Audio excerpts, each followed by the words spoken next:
மதுரை இல்ல, சித்தூர் இல்ல, ஆந்திரால, தெலங்கானா இல்ல. தப்பிசு அடிக்க கூடாது. உன்னை தேடி வந்து சரிச்சிட வேண்டாம். வாடா.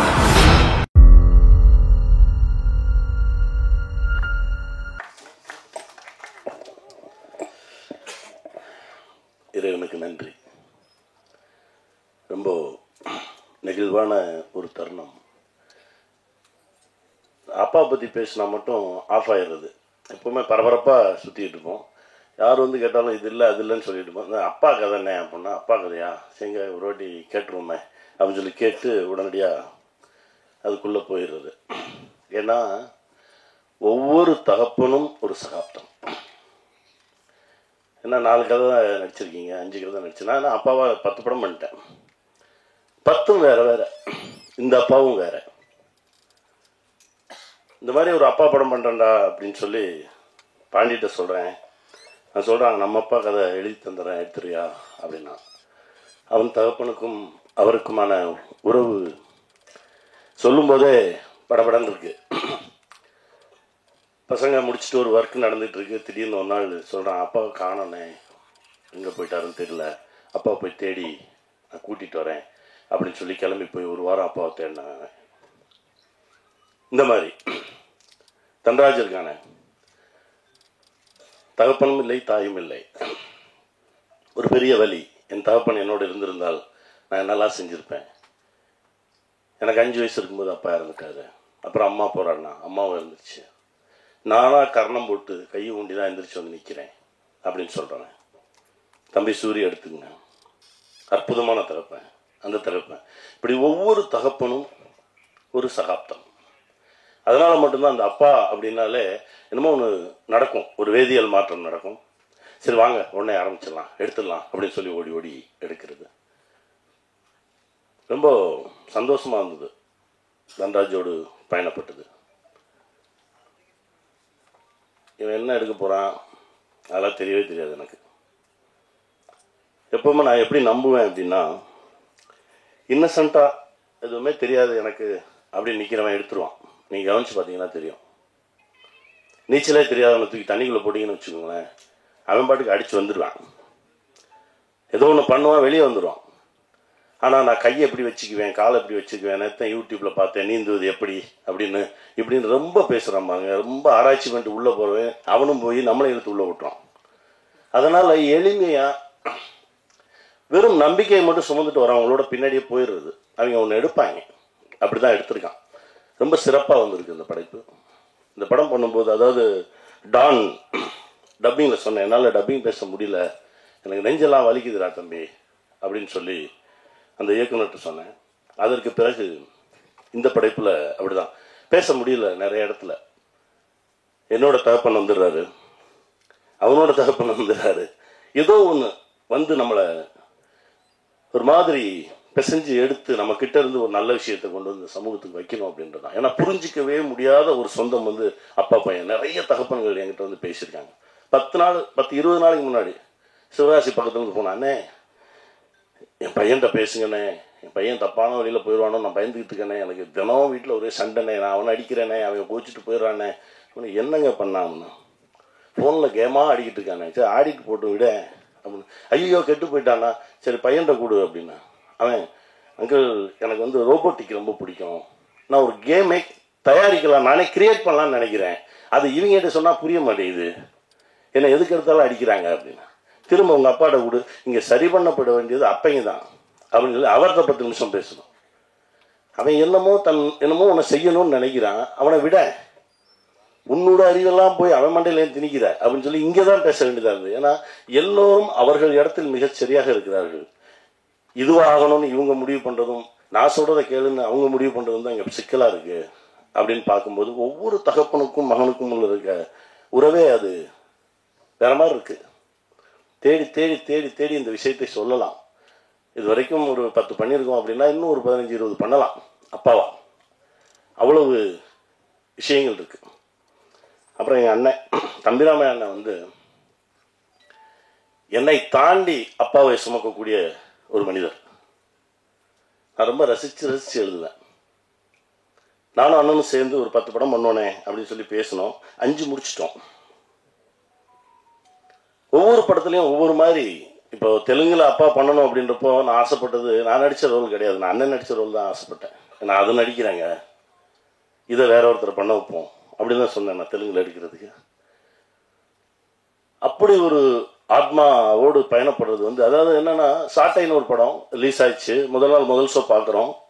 இந்த இப்போ தனராஜ் டீசர் போயிட்டு இருக்கும்போது என் கையை பிடிச்சி நிற்கிறான், கிட்டு ஆடலாம். இருடா ஒன்றும் இல்லடா, எல்லாம் கரெக்டாக வந்துடா. ஏன்னா 10 நிமிஷம் முன்னாடி வரைக்கும் டீசர் ஓப்பனே ஆகலை.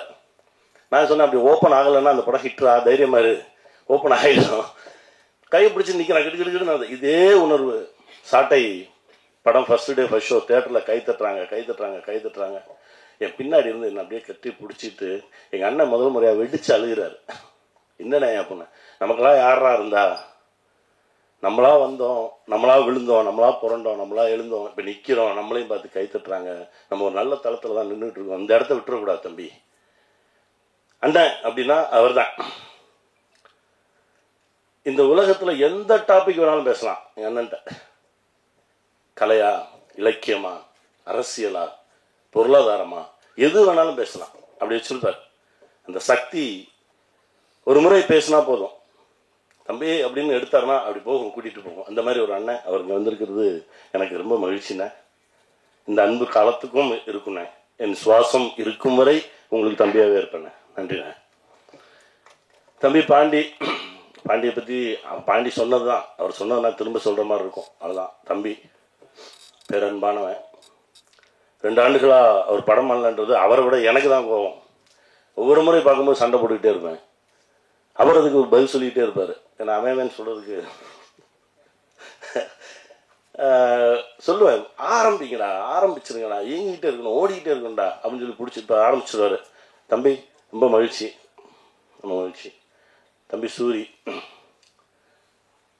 என்னன்னா, சூரிய கையை பிடிச்சிக்கிட்டு பாண்டிக்கு ஃபோன் பண்ணாரு, இவனை இழுத்து விட்டுறணும்டா, இவன் வந்துடணும்டா அப்படின்னு. அது இன்னைக்கு நடந்துருச்சு.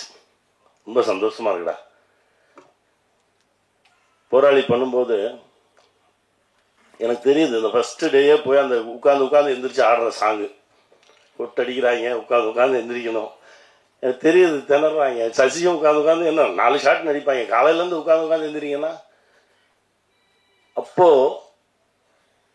ஒரு உந்துதல் ஒன்று நடந்தது. அப்போதான் சொன்னேன், தம்பி நாம் பட்ட கஷ்டத்துக்கு கரெக்டான கதவு திறக்கும்போது விட்டுறாத, ஓடிடு அப்படின்னு. இன்னைக்கு என் தம்பி ஒரு கதையின் நாயகனாக உயர்ந்து நிற்கிறான். இப்போ அவர் நடித்த ஒரு படத்தில் போய் நடித்தேன். ரொம்ப மகிழ்ச்சியாக இருந்தது. மனசார சொல்கிறேன், உன் மனசுக்கு இன்னும் நிறையா பெரிய பெரிய படைப்புகள் அவர். வாழ்த்துக்கள் தம்பி, மகிழ்ச்சி. தீபக் என் புள்ள. ஆக்சுவலாக ஸ்மால் ஸ்க்ரீனில் 2000 அண்ணின்னு ஒரு சீரியல் பண்ணேன். அப்போ வந்து என் 3 பசங்க, சாரகேஷ், கௌஷிக், தீபக், இவன் கடைசி பிள்ளை. முதல்ல அவனை பார்க்கும்போது ஒரு சீரியட் அடிச்சுட்டு, அப்போ தான் காலேஜ் முடிச்சுட்டு வந்திருக்கான். என் முன்னாடி வந்து அப்படி அடிச்சுட்டு அப்படின்னு ஸ்டைலாக வந்து நின்றுட்டு இருந்தான். அவனோடு பேசும்போது பழகும்போது அவனுடைய தகப்பனுக்கும் அவனுக்குமான உறவு, இதையெல்லாம் அவன் என்கிட்ட ஷேர் பண்ணும்போது, இப்போ அவன் வேற தளத்தில் வளர்ந்து ஒரு இடத்துல வந்து நிற்கிறான். ரொம்ப சந்தோஷமா இருக்கு. வாழ்த்துக்கள் தீபக். ஹரீஷ், எல்லாம் ஒருவடா, போராடு, ஜெயிப்போம். பாபி என் தம்பி, ஒவ்வொரு முறையும் எப்போ சந்தித்தாலும் சரி அவர் ஒரு சக்தி கொடுப்பான். பாபி என் தயாரிப்பாளரை பற்றி சொல்லணும். என்னன்னா, அவரை நான் பார்க்கவே இல்லை. நான் படம் ப்ரொடியூஸ் பண்ணுறதுக்கு நம்ம ஷூட்டிங்கில் தான் ஃபர்ஸ்ட் டைம் சந்திக்கிறேன். என்னை பார்க்காமலே என் மீது ஒரு பேரன்பு கொண்ட ஒரு தம்பி. இந்த மொமெண்ட் வரைக்கும் அண்ணன் சொன்னா சரி அப்படின்னு சொல்லி ஏங்கிட்டு இருக்கான். அவருடைய மனசுக்கு இது மாதிரி பல படைப்புகள் வரும். அண்ணன் இந்த படத்தை தமிழில் நாடோடிகளில் ரிலீஸ் பண்ணுவோன்னே அப்படின்னு சொல்லி என்கிட்ட கேட்காமலே வெளியில் வந்து பார்த்தா நாடோடிகள் வேற போட்டிருக்காங்க. என்னடா இது நடக்குது அப்படின்னா, இல்லைண்ணே இது உங்கள் படம்ண்ணே, நீங்கள் வச்சுக்கோங்கண்ணே, நீங்கள் தமிழில் நாடோடிகளில் ரிலீஸ் பண்ணுங்கண்ணே அப்படின்னு சொன்ன தம்பி. எந்த விதமான கணக்கு வழக்குகளெல்லாம் கிடையாது. இது அதையும் தாண்டி ஒரு மாபெரும் உறவோடு வந்திருக்கான். வாழ்த்துக்கள் பிருத்திவி, வாழ்த்துக்கள். அப்புறம் என் மாப்பிள்ளை லைட்டு போட்டிருப்பான். காலையில் வந்தோடனே நான் வர்றதுக்கு முன்னாடி போய் ரெடி பண்ணேன். இங்கே வைக்கவா, இங்கே வச்சா அவன் திட்டுவானா, இங்கே வச்சா திட்டுவானா. நான் வந்து போய் பார்த்துட்டு எனக்கு அந்த லைட்டு பிடிக்கல அப்படின்னா, பிடிக்கலன்ட்டானா அதை ஆஃப் பண்ணிடுங்க பாருங்க, எனக்கு இது பிடிக்கல, அப்போ அதை எடுத்துரு, உனக்கு என்ன பிடிக்குதோ அதை எடுப்பண்டா அப்படின்னு சொல்லி என் கூடவே ட்ராவல் பண்ணிட்டு இருக்கக்கூடிய மாப்பிள்ளை 18 நாளில் எடுத்தோம். அந்த வினோதை சித்தம்னு சொன்னால் யாருமே நம்ப மாட்டாங்க. அப்படி ஒரு உழைப்பாளி. அவனும் என் பக்கத்தில் இருக்கணும்னு ஆசைப்பட்டேன். நிற்கிறான். தண்டராஜ்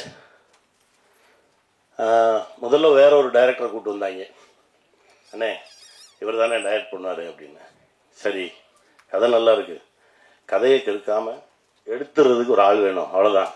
ஏன்னா ஒரு சில கதைகளை எடுக்கிறவங்க நினைச்சு என்னதான் தப்பு தப்பா எடுத்தாலும் அந்த கதை ஓடிடும்.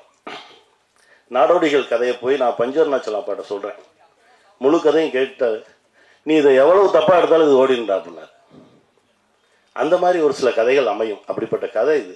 நான் தான் சொன்னேன், டே இதை கரெக்டாக எடுக்கிறதுக்கு ஒரு ஆளை கொடுங்கடா, அது போதும் அப்படின்னா, திரும்ப ஒரு 15 நாள் 20 நாள் கழிச்சு எனக்கு ஒரு மெசேஜ் பயந்துட்டேன், அண்ணே இந்த மாதிரி பிரச்சனையாக இருக்கு, என்ன செய்ய அப்படின்னு. அப்போ நீயே எடுத்துரு, நீயே டைரக்ட் பண்ண. அண்ணா நிஜமாக சொல்கிறீங்க, எடுறா பார்த்துக்கலாம்.